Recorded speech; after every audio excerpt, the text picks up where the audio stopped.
welcome to a new video. Today I'll make a video about market structure, and this is one of the most basic things because the market structure shows you where the market is going. And the market always moves in waves. So if something goes up, it will also come down. Maybe sometimes you think that things will only go up or only go down, but eventually it will come back. And what I mean with moving in waves is something that I will explain later. But for now, it's most important to know that we have two types of market structures. And one is the bullish market structure. And this is a market structure where we move up in general. So we will continuously see higher prices. And a bearish market structure is where we make lower prices, something that you can see here. So let's just dive in the bullish market structure first. And in general, this will be a market where we move up. Something that we have seen right now for the past months is that we are moving up a lot of times. And we can see in this market structure that we have a low.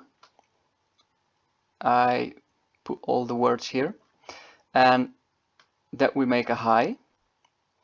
But then if we come back, we make a new low, but it is not as low as before. So this is a higher low, and we can see it right here. After that, it will continue to rally upwards, and it will make a new high. So this is a higher high. And this will just continue to go up until we will see a break of the market structure, and that would be something like this. So if it makes a low that is lower than the previous low. And then if we see that, we will move into a bearish structure, as we can see here.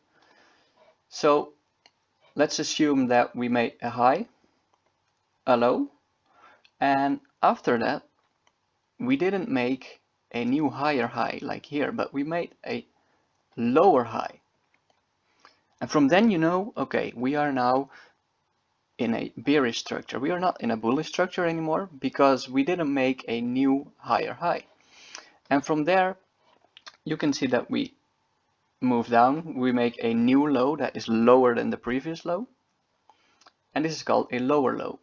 And this also continues until we make something like this. And we continue back into the bullish structure.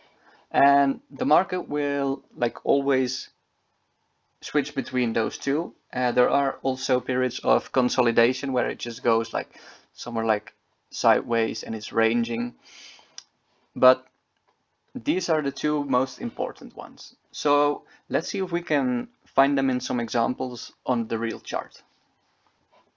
Okay, so here we have an example from the past. It is the Bitcoin chart from 2017 till, let's say, mid 2019. And let's just have a look at this chart and see if we can find the bullish structure and the bearish structure. So if we look here, we have a low. Let's say that this part is the low. Now we are going to look for a high. So here we can see that we make a new high. So if we are in a bullish structure, we want to see a higher low. So we want to see a low that is higher than the previous low. And we can see it right here. You can see that we move up, we move down, but the low is higher than before. From there we continue to move up and we make a higher high here. We go down again and we make another higher low. Continue up.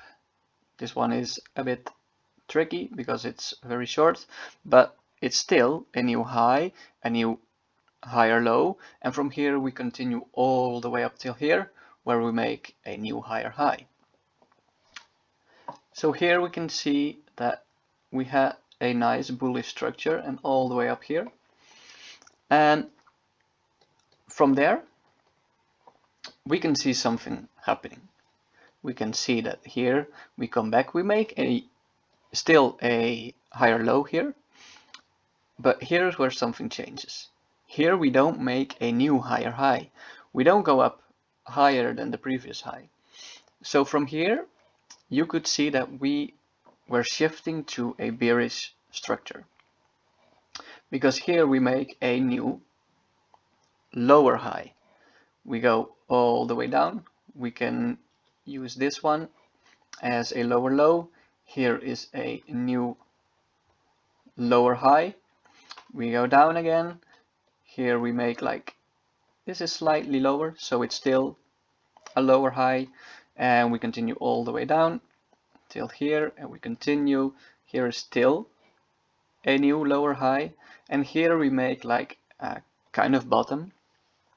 And I think here a lot of people thought that this would be the bottom, but you can see that it was still making lower highs. So even if sometimes we make here a bottom and we don't see a shift in the momentum, so we don't see a new high here, so we are still in a bearish structure. And you can see that from here all the way down, and we make a new low. So here you could see like perfectly the bearish structure, all the time making new lower highs. So this is a good example where you see both in action.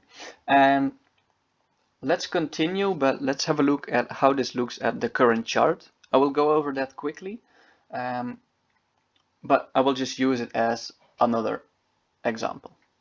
So here we have the chart of Bitcoin right now. We are here right now.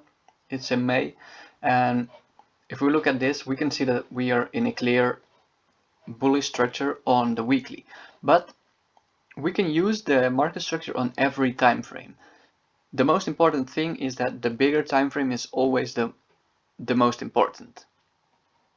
So what we see now is that on the weekly we are in a bullish structure, but if I move to the daily, for example, we can see more clearly that, let's get it good, yeah, that for example here we are making new highs. Here we can see it break. Right now we are in a lower low from here. This is lower, and we are not making a new high yet. So if this doesn't change right here and we don't go all the way up here, we can expect something like this, because then it changes to a bearish structure. But this can be on the daily, but it doesn't mean that it has to be like that on the weekly, because we have seen it here before.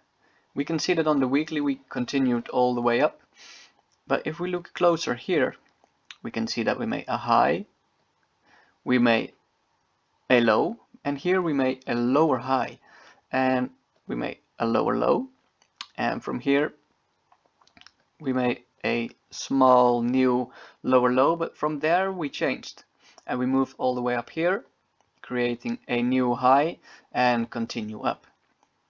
So you can see that here on the weekly we were still in a bullish, on the daily we were temporarily in a bearish structure, but we continued to move up, and that is why the bigger time frame is more important. But you can use it on any time frame. So just like we have seen right here, we can see that now also we are in a bearish structure. So if we don't change it to go up, we can expect like lower prices for Bitcoin right now. So let's have a look at what we've learned today. And I'm going to zoom out a little because I made already some text here for the summary. Yeah. So what we've seen is that the market, it moves in waves, and we have a bullish and a bearish structure. You can use it on every time frame, and we have to remember that the bigger time frame, it's always the most important one. So the weekly is more important than the daily, and the daily is more important than the 4 hour, for example, or the 1 hour chart. But you can always use it on every time frame. Okay, with this I'm going to finish this video. I hope you have learned something from this video. If you have any questions, you can always comment below, or you can send me a message on Twitter, and I will get back to you as soon as possible. For now, thank you for watching, and I hope to see you back in another video. Bye bye!